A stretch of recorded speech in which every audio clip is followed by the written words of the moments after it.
our sages say, train your mouth to say, I don't know.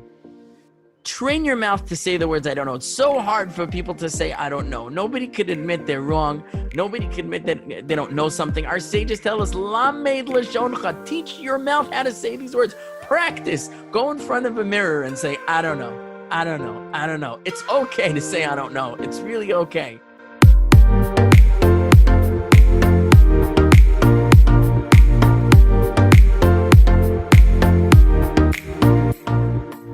All right, welcome everybody to Shir Hashirim class number 9. All right, you should be able to see now my Google Doc. As usual, we are starting from where we left off last time. So in last week's class, the very last verse we did was this one, verse 16, where the woman says to the king, the man that she loves, she says, Hinecha yafed dodi af noim. Behold, you are beautiful, my beloved, even pleasant. Af arsenu ranana. And she's praising, of course, the beauty of God, the perfection of God, and even his pleasantness. And in particular, we explained that God rests his Shekhinah, his divine presence among us. This is God's pleasantness. And af arsenu ranana, we said even our bed is fresh. And we explained according to Rashi that the bed of Israel and Hashem together is the Mishkan, the tabernacle, and also the Beis HaMikdash, the holy temple. So when we left off, we were kind of rushing at the end of the class. And I wanted to return a little bit to one of the sources that Rashi gives for the tabernacle being the bed, where the tabernacle is identified as a bed, other than here. And we glossed over it real quick, and I want to take some time now to visit it a little bit more thoroughly now. So one of the places that Rashi mentioned over here, I'll show you where he says it in the commentary. Here, he says, here, Hamishkan Karoi Mita, the Mishkan is called a bed. Shenemar, as it says, Hine Mita Sosha Lishlomo.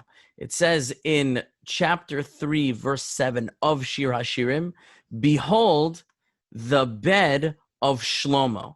And we remember from the very first verse, which was in class number 2, that Shlomo in Shir Hashirim is Hashem himself. Shlomo is God, because Shlomo, aside being the name of King Solomon, who's the author, but in Hebrew, the name Shlomo has a meaning. And the meaning of Shlomo is Hashalom Shelo. Peace belongs to him, the one to whom peace belongs. And who is the one to whom peace belongs?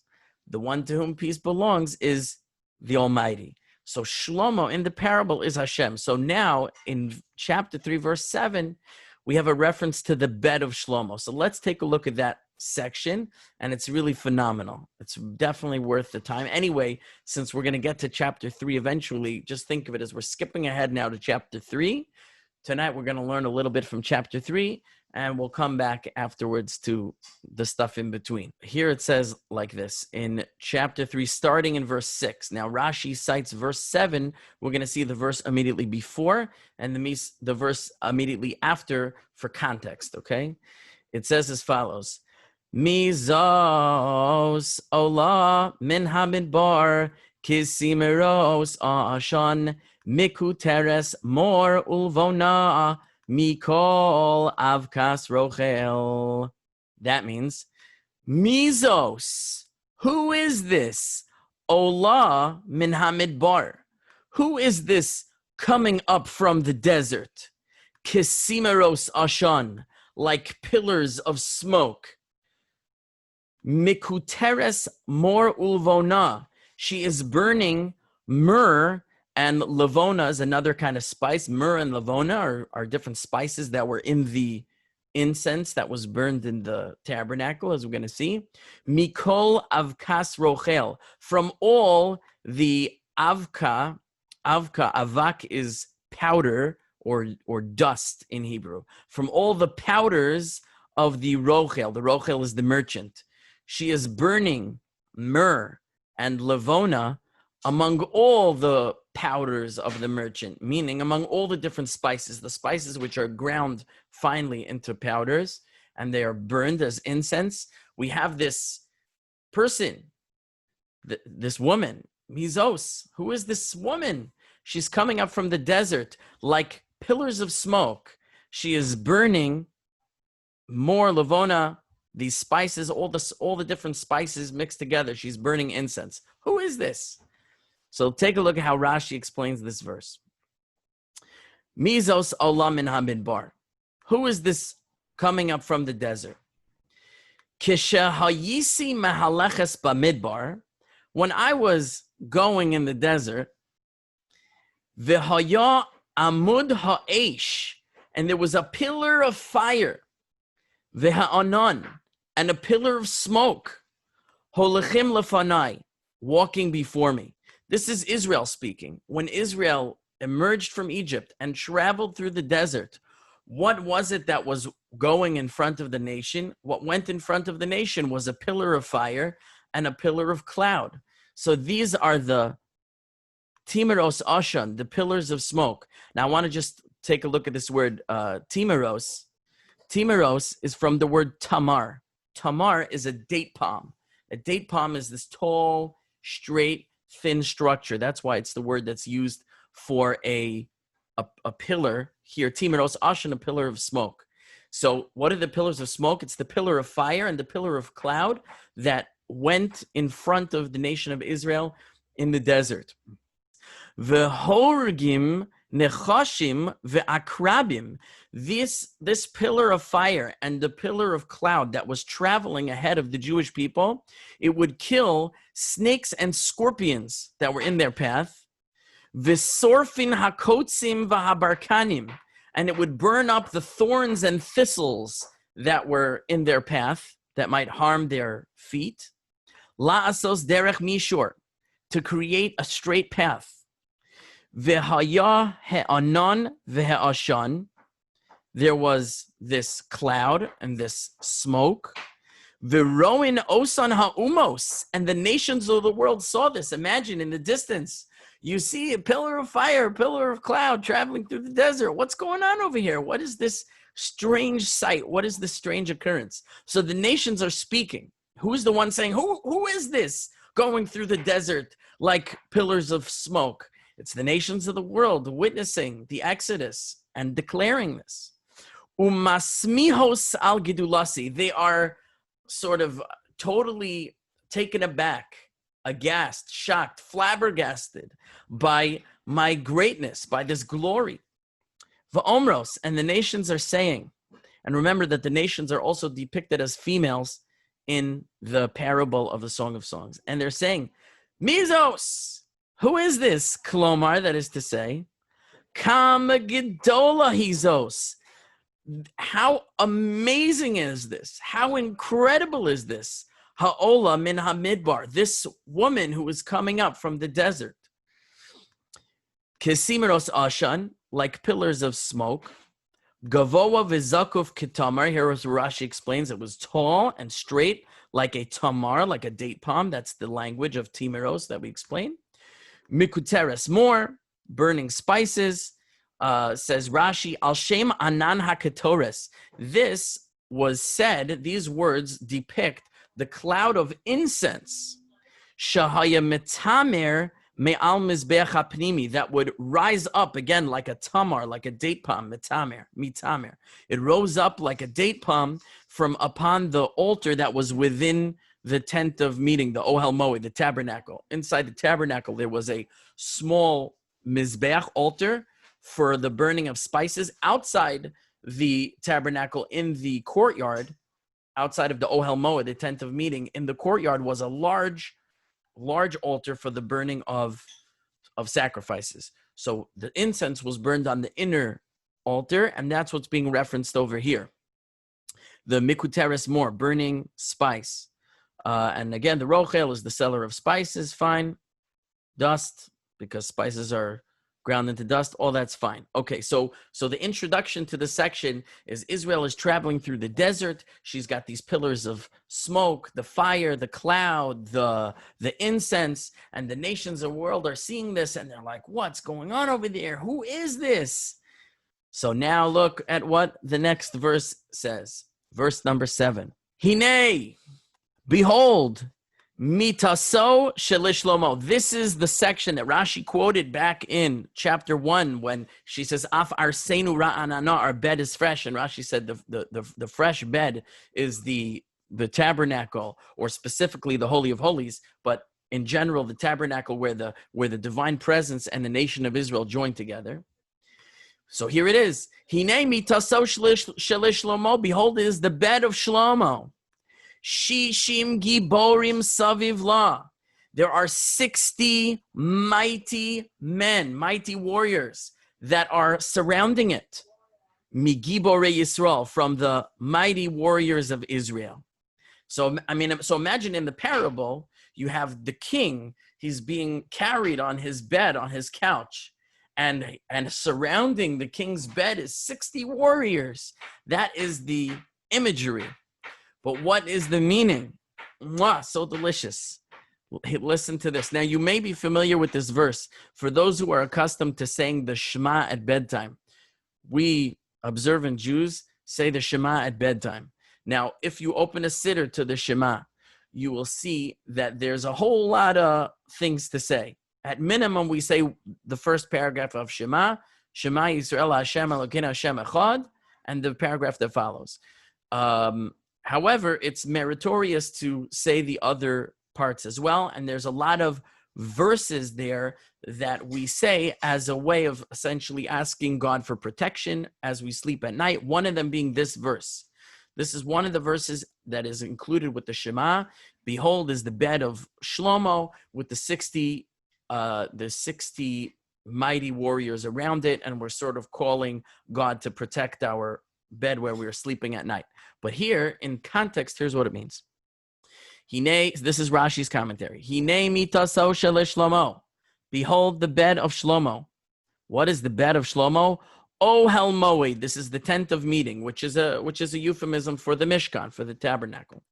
Viha Aron, and like we said specifically, the Aron, the Ark of the covenant, which was inside the Holy of Holies. We spoke about that in the classes prior, that there was the Ark and there were the staves of the Ark, and the staves of the Ark are compared to parts of a woman's body, and it says that God would lay his presence there.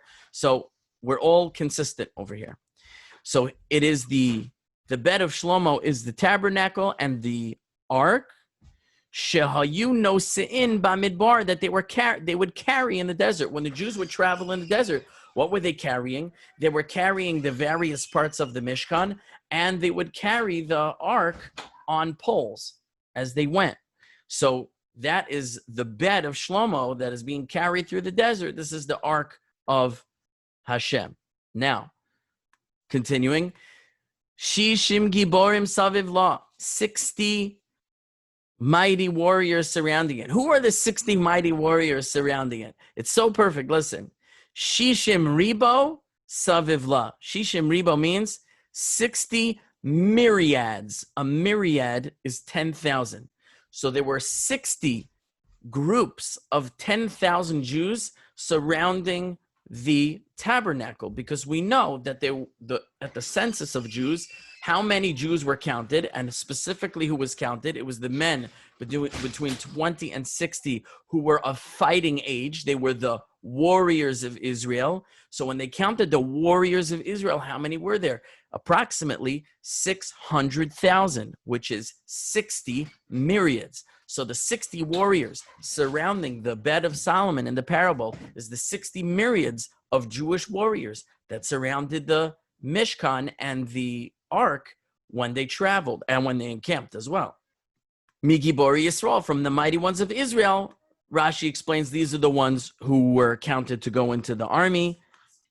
Aside from he says, aside from those who were less than 20 and those who were above 60. So we don't mean to say that there were only 600,000 Israelites in the desert. Not so. There were far more because we were only counting the men from 20 to 60, but we have also the wives that could double the number, plus the children, which could multiply the number much more, plus the ones who were older, which add a bit more.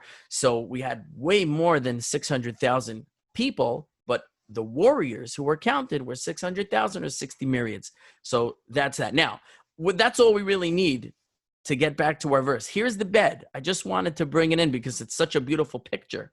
But once we're here, I can't resist sharing the next verse as well because it's so gorgeous. So we're going to go to verse number 8, and then we'll come back to our section. Verse 8 here. Kulam achuzei cherev. Here's the description of the warriors. Kulam achuzei cherev. They are all grasping the sword. Milumedei milchama. They are learned in war. They're learned in the art of war. They know how to do battle. Ish charbo al yerecho. Each man has his sword upon his thigh. Mipachad balelos. Because of fear of the night. Ooh. So, again, in the parable, you could imagine Shlomo is sleeping on his bed, and he's got his guards, his royal guard around him to guard him at night from any danger. And there's a Gemara which does some crazy things with this verse that we definitely don't have time to go into, but it's a fascinating verse. But just to get the pshat, as we say, the plain meaning, according to Rashi, what's the plain meaning in its context is the following. Milumedei milchama, they were learned in the art of war. What does that mean, says Rashi? Milchamta shel Torah. This is the war of Torah, the battle of Torah. We have to wage war when we study Torah. We have to engage with the text, and we have to fight with the text, and we have to strive against the text, not against, but in other words, we must fully understand the meaning of this text. The text. We need to leave no stone unturned. We got to get into the kishkis, as we say in Yiddish. We got to get into the insides of this text and understand it. And it's hard work. You got to go to battle when you're learning. I was just talking to someone this week, and he was talking about how much he struggles when he learns. And I told him, you're not different than any person who goes to yeshiva. We're told in yeshiva, you have to break your head over the Gemara. You have to break your head over the Gemara. What does it mean, break your head? You might be banging your head on the table trying to understand it, but it's not literal. It means you got to rack your brain till you understand it. It's hard work, Torah study. So you have to be prepared to go to war. That's the warriors of Israel, are those who engage with the Torah. They go to battle to understand the true meaning of the Torah. V'chein kohanim hasovivim osa. Also, this is also a reference to the priests, the kohanim, that encamped around the tabernacle.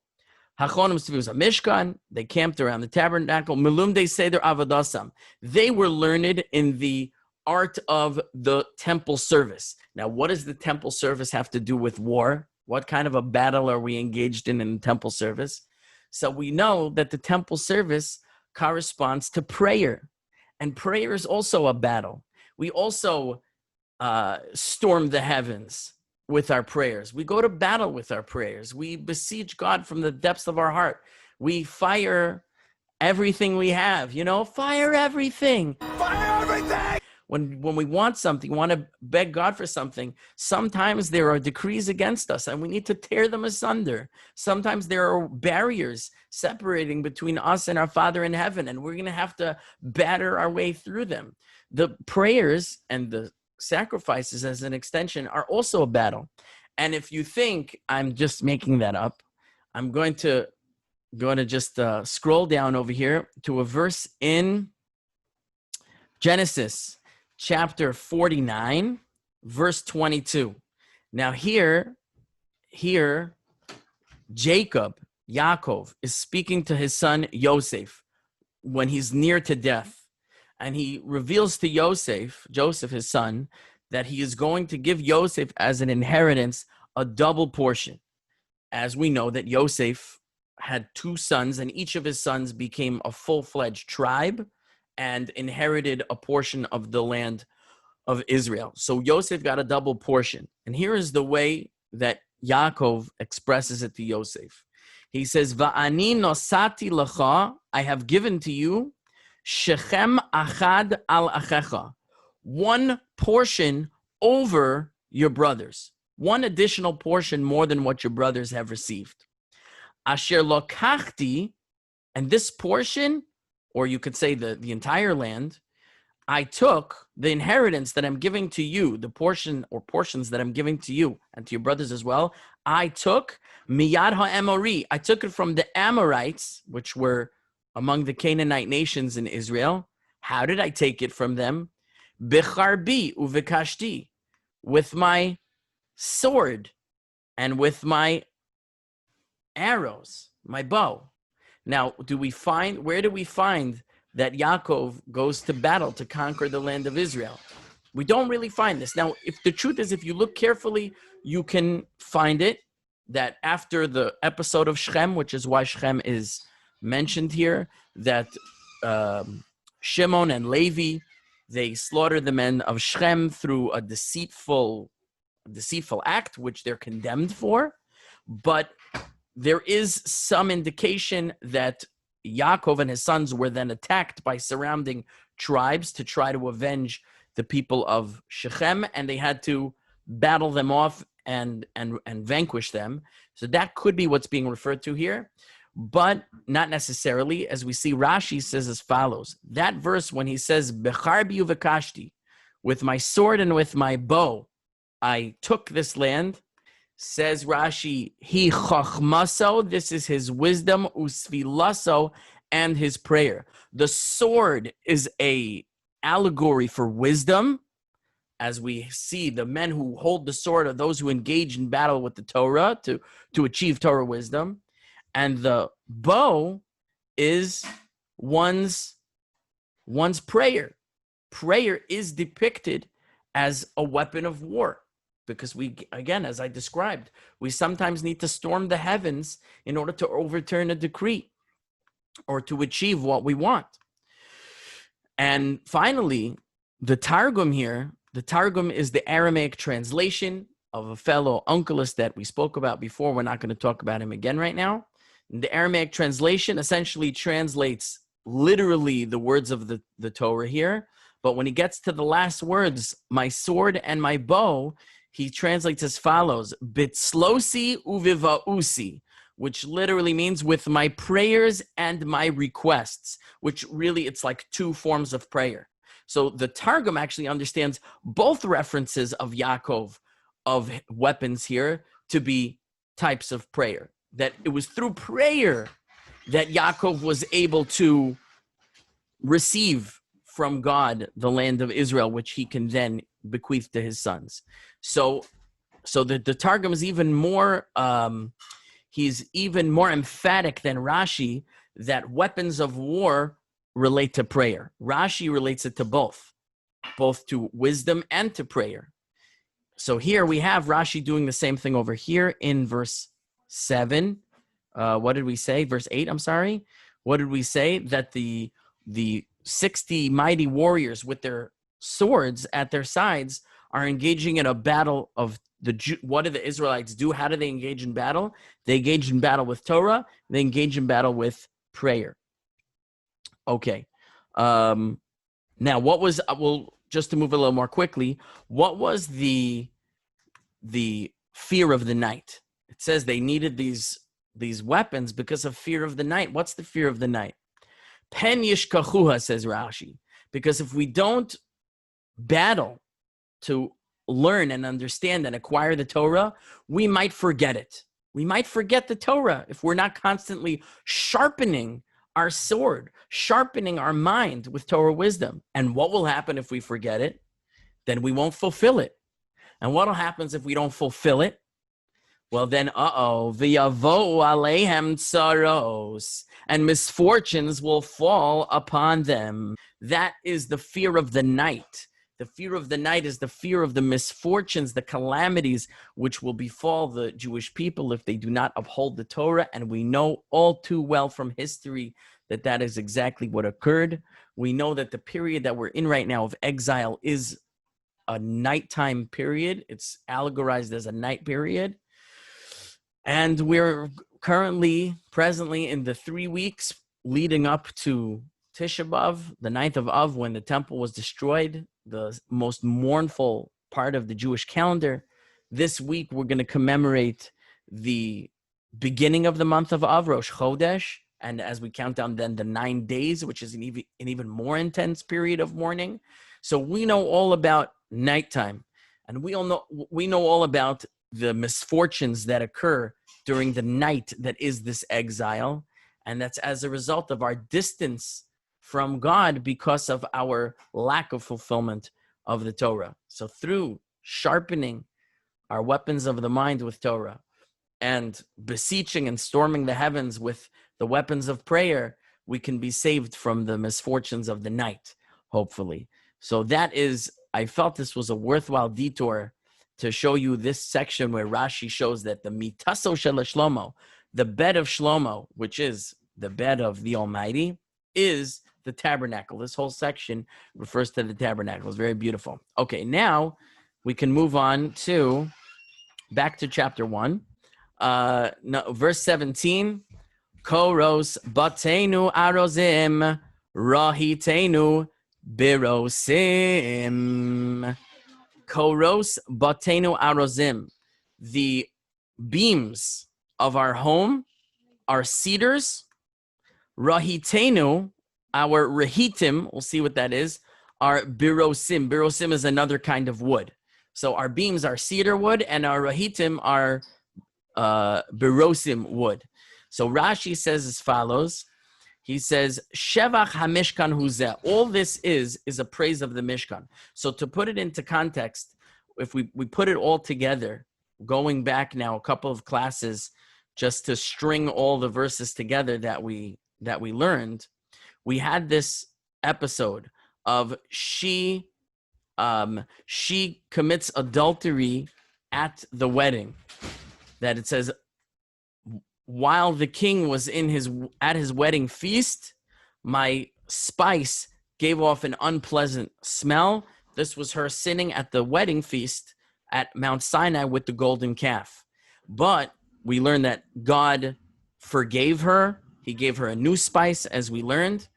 And that was the forgiveness, which was done through the Mishkan. The building of the Mishkan was the atonement for the creation of the golden calf. They made the golden calf with gold, and then they used gold then to create the Mishkan. And then God would lay with her again in his bed, which is the Mishkan, as we said, as God's presence descends into the Mishkan. So here we had this back and forth where she's so ashamed, we said, for what she did. She was very ashamed, but he came to her with words of appeasement in verse number 15.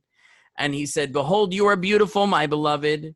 Behold, you are beautiful. Your eyes are doves. And go back to the previous class for what that means, last week's class.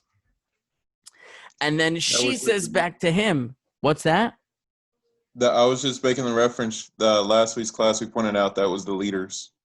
Oh, the doves are the righteous, we said. And as long as the eyes are intact, the body's intact, as long as the Jewish nation has righteous individuals, then despite whatever wrongdoings may occur among the nation generally, but overall, we're gonna persevere because we have righteous who cling to God loyally like doves. Yes. So that was part of the praise of her beauty. And there was more. But then she says back to him, behold, you are beautiful, my beloved, even pleasant. Our bed is fresh. Look, he says you're beautiful in the Mishkan. That was one of the things we said last week. Your work of the Mishkan is beautiful. And he says you're beautiful and you're pleasant in that you rest your presence in the Mishkan, and now our bed is fresh because we're united in the bed of the Mishkan, the tabernacle, God and the Jewish people together.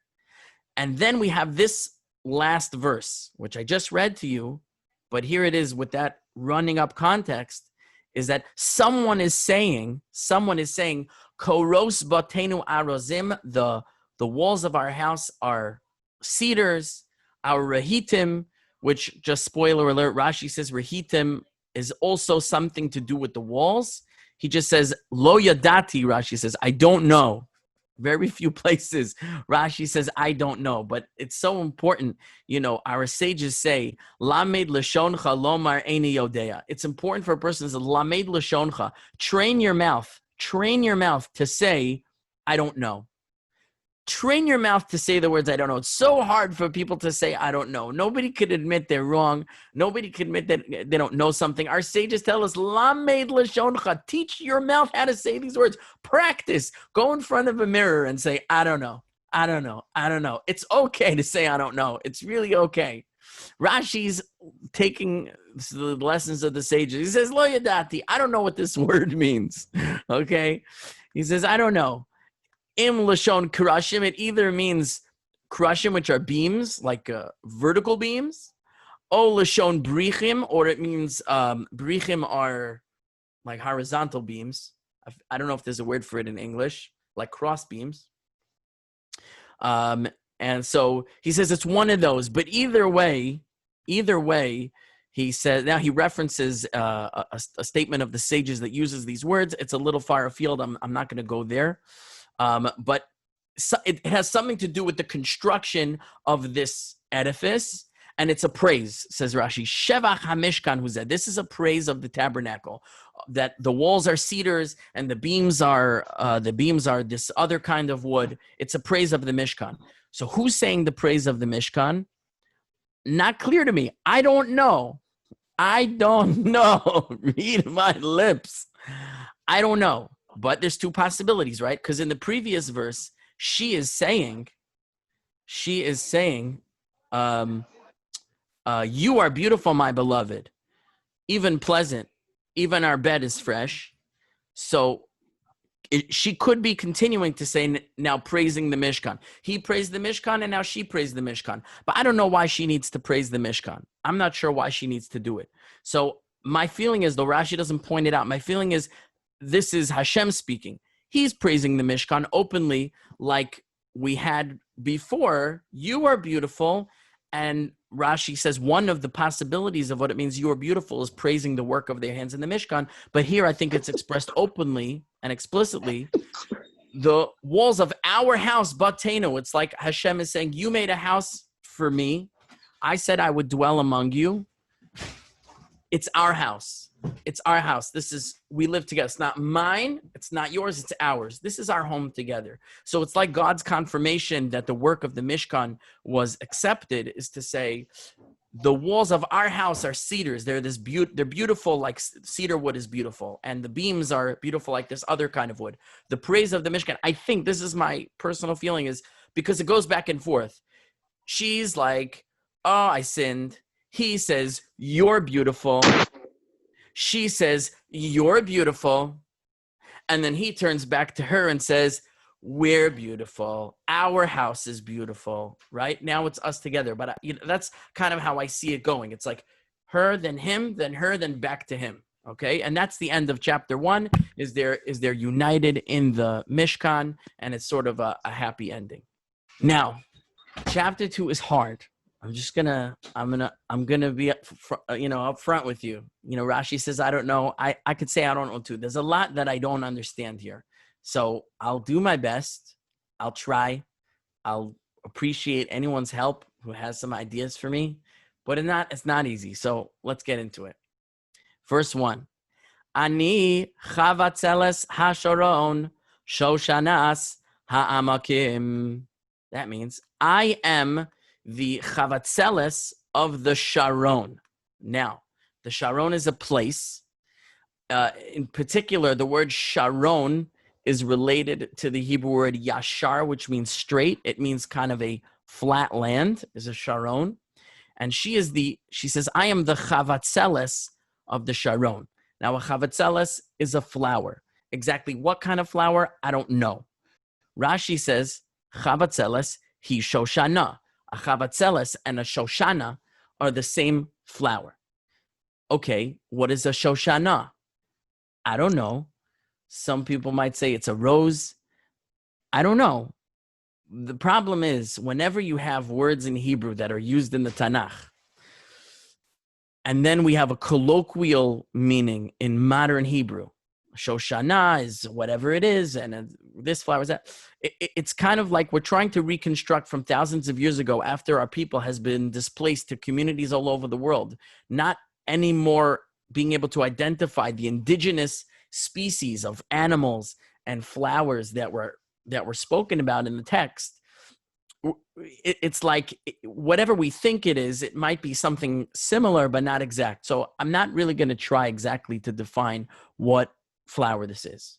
Whatever it is, Rashi's telling us they're the same flower, Chavatzeles and Shoshana, which is why she says it 2 times. I am the Chavatzeles of the Sharon, the Shoshana of the Amokim. The Amokim from the word Amek, Amok means deep, depths, or a valley. And Amek is a valley. I am the Shoshana of the valley. Is it the lily of the valley? I don't know. I'm saying when you think of a flower of the valley, what comes to mind? Lily of the valley. Is that what it is? I don't know. A Shoshana of the valley. The Chavatzeles of the Sharon, says Rashi, is the Shoshana. And there's in particular a Shoshana of the valley. Why is there a Shoshana of the valley? So says Rashi. He says here, Shoshana Sa'amokim, the Shoshana of the valleys, Na'a mi Shoshana Sehorim, is more beautiful than the Shoshana of the mountains. Lefishe marteves tamid, because it's always wet. It always gets moisture in the valley. She'en koach hachama sholeit sham, because the strength of the sun does not have too much force or power in the valleys like it does on the mountains. So the flowers on the mountains, they get dry, they get shriveled, but the ones in the valleys, they stay moist and beautiful. So she is identifying herself as this beautiful flower. The problem is that Rashi never tells us what that comes to represent. What does that mean? So I'm not sure. So maybe we'll have to wait and see. If anyone has an idea, you could speak up, but I think it's worthwhile to hear what comes next, and then we'll try to make a picture out of it. Rabbi, one of the things I think about with that is how we talked about the Zoros just previously when we were discussing the bed of Shlomo.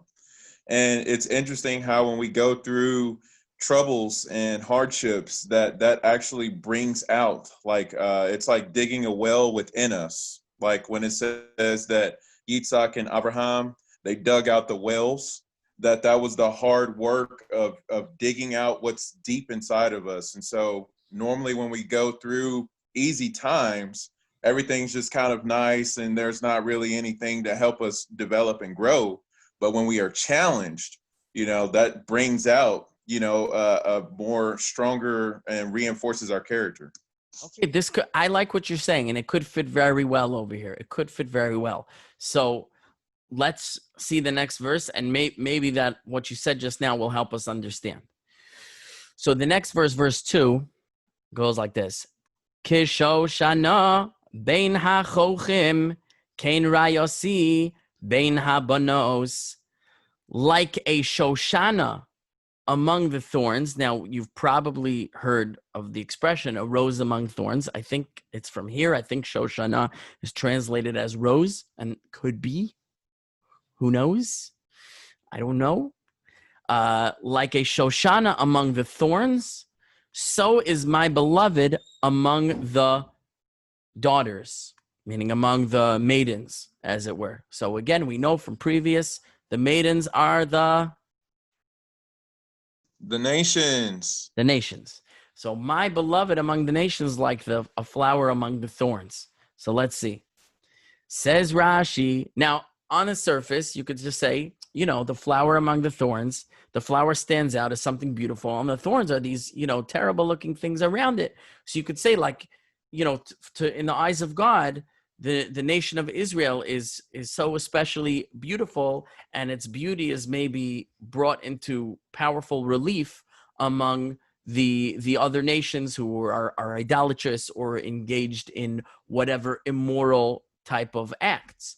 So here he says like this: Kishoshana ben hachochim, like a Shoshana among the thorns, shemenakvin osa, a flower among the thorns is getting poked. These thorns are poking her. It's poking and shredding the flower. V'samid hi omedes benoya, and it nevertheless remains constantly beautiful. V'admimusa, and it remains with its beautiful coloration. It doesn't, the thorns that poke the flower do not diminish its beauty or its redness, its color. Kain rayosi ben habanos. So too my beloved among the nations. Mifatos osa. They tried to seduce her. Lirdof achrehem.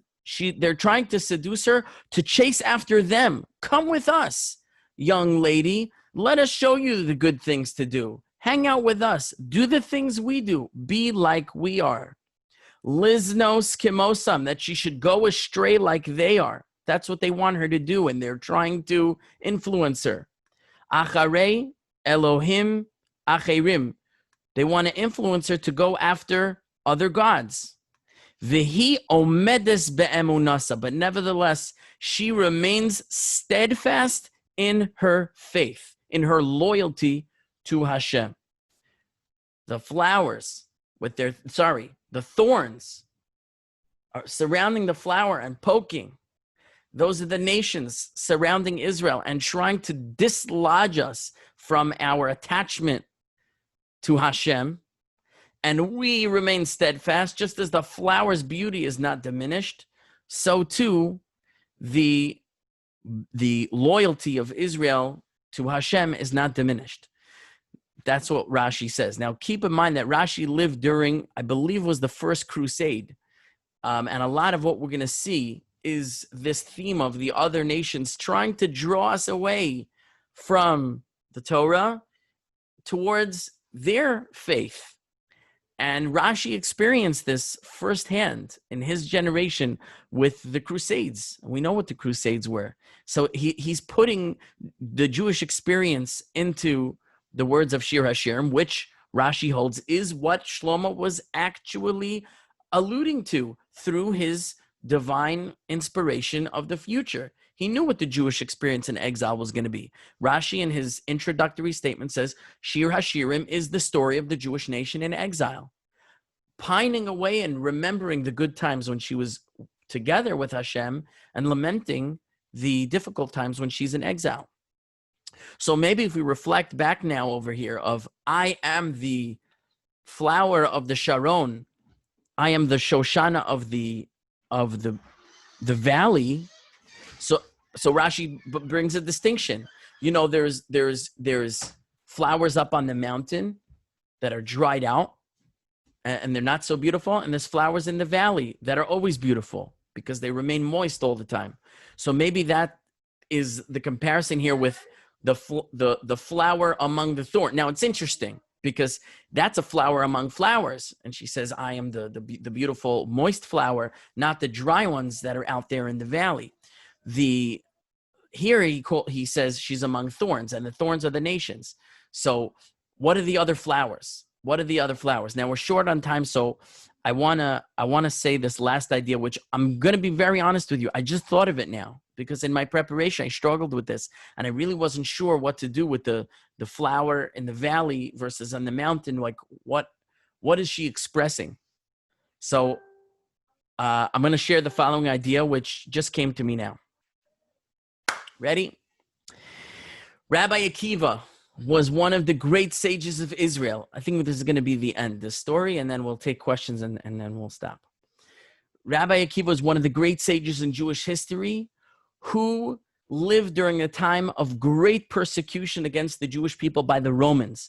This was in approximately, I want to say, the second century, early to mid second century CE, right?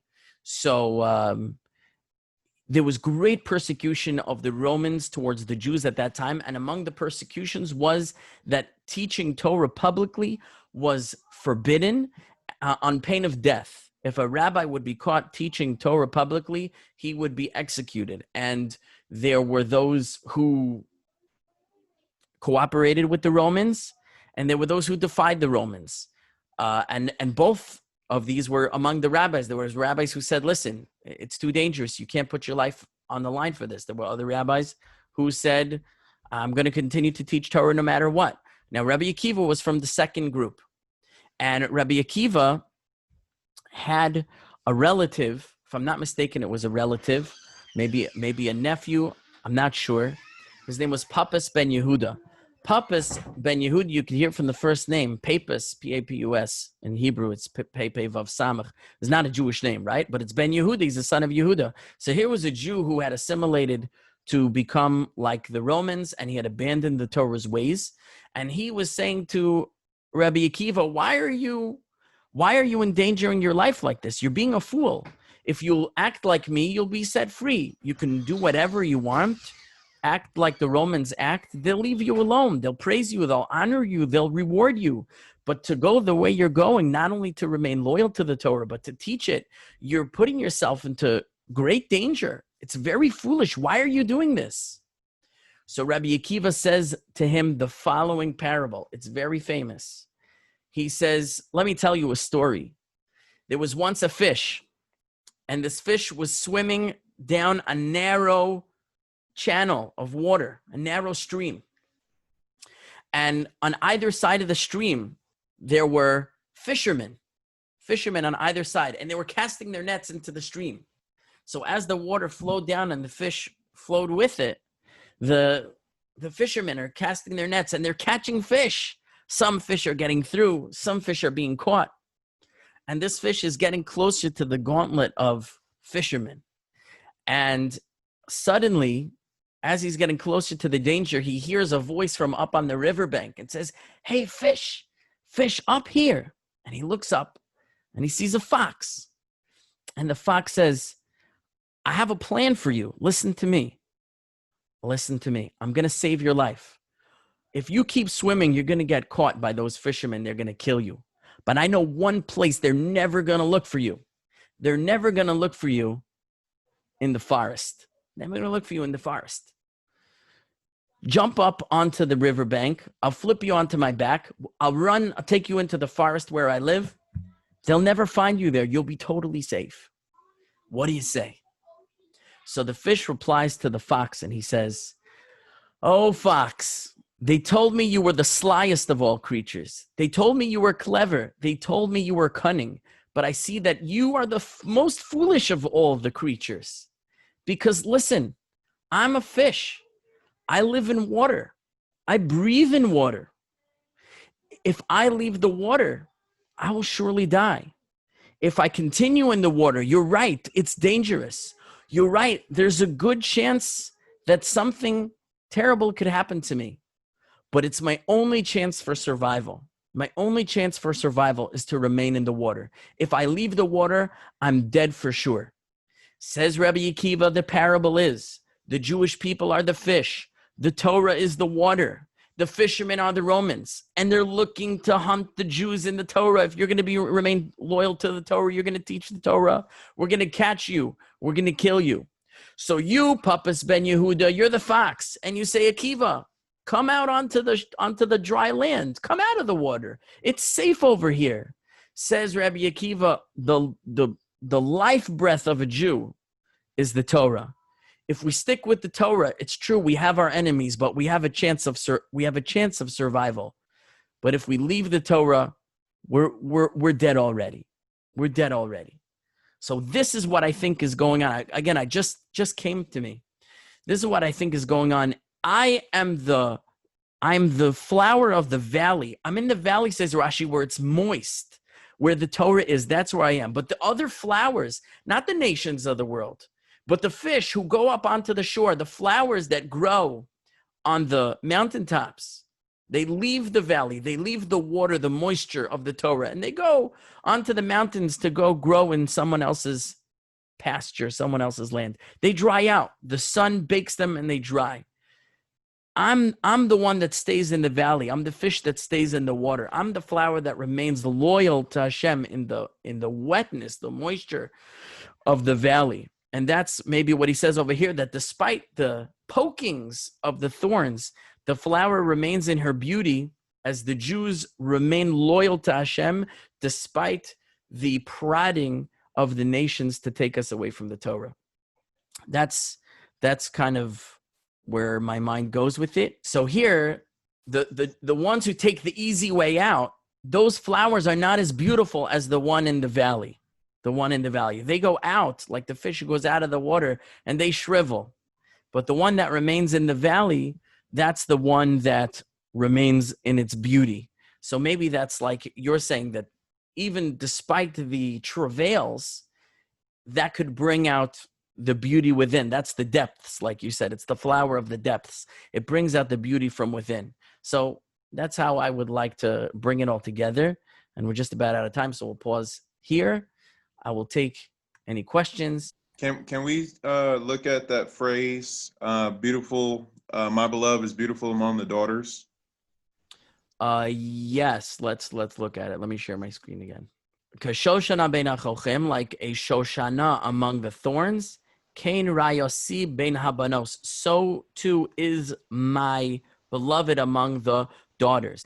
Now, just what I'm going to point out now is that here is a parable within a parable, because all along we've been dealing with a parable, the parable being my beloved.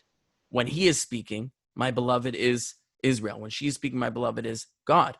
So the beloved woman, the woman is Israel among the daughters, among the nations.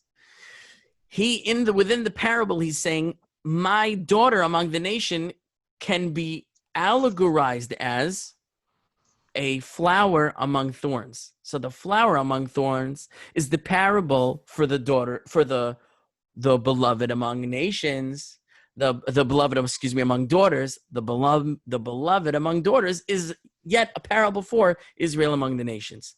Anyway, what would you like to ask about that? Well, if you look at the first letter of each word of that phrase, does that spell the word braka, like a rearranging? The kaf, resh. Oh, interesting. Right here. Yes. Kain rayosi ben habanos. You have bet, resh, kaf, and hey. You have the letters of bracha. That is a very astute observation. I never noticed before. That's very interesting. Do you want to elaborate on that? I would, because as you were talking about taking the easy way out and how we're supposed to stay in Torah, we're supposed to stay in prayer. Well, there's brakas that we say, brakot that we recite before and after Torah, and there are the brakot that we recite during prayer. And so, forsaking the braka, whether it's the braka in Torah, the braka in prayer, like if we run away from those things, then that's another picture here of like removing ourselves from, the place we have a chance of survival, because the word braka is related to the word barak, which is like an agricultural term. And it says that our prayers take things from the spiritual world and bring them into the physical. Wow. You're a deep guy. Yeah, that was really deep. You want to give the class next week? Well, I'm only seeing this because as you're sharing, I'm just like, whoa. I'm so happy. Now I'm so happy that this class could stimulate these kinds of ideas. But absolutely, the bracha, the Jewish nation among other nations, how do we remain blessed, and how do we remain distinct, and how do we remain loyal to Hashem? It's like you're saying, it's those things which are surrounded with blessings, the Torah, which has a blessing before and after, the prayer, which is comprised of blessings. And you could even say further that like Hashem says to Avraham Avinu, Abraham the patriarch, God says, V'nivrechu v'cha kol mishpachos ha'adama. All the families of the earth, all the nations of the earth, nivrechu v'cha, they will be blessed, nivrechu. They will be blessed through you. That through the Jewish nation keeping its distinctness, not assimilating into the other nations, but remaining steadfast to Hashem, it brings the blessing of God into the world, and that blessing spreads to all the nations. So all the nations are blessed through Israel being Israel, not Israel being, America, right? So Kain Rayosi ben Abanos, my beloved among the daughters, is a bracha. She is a bracha for them. My blessing comes through her to all the families of the earth. So I like that you found that acrostic there. That's really cool. Take care, everybody. That was wonderful. I'll see you later. All right. Good night. Any other questions? I could take maybe one more question, and then I'm going to go to Mencha. Not a question, but I just wanted to say that the parable of the fox and the fish was so deep because it felt like in my life how before I was lost, I would have been gullible, like when the fox was telling the fish, hop on my back, they won't find you in the forest. But now that I found Torah, it's like I'm not going anywhere. I know the truth now. Like, you know, I can't live without the Torah. My life and my strength comes from the Torah and Hashem. Baruch Hashem, that's the exact meaning of the parable. It can apply to every single one of us. I think it's a very moving parable. It's famous, so like it sort of gets numb when you hear it 100 times. But the truth is, it's a very moving parable that should really touch every Jewish soul. So I'm glad that you felt moved by that. I think it's very relevant to everyone. I will gladly see you next week.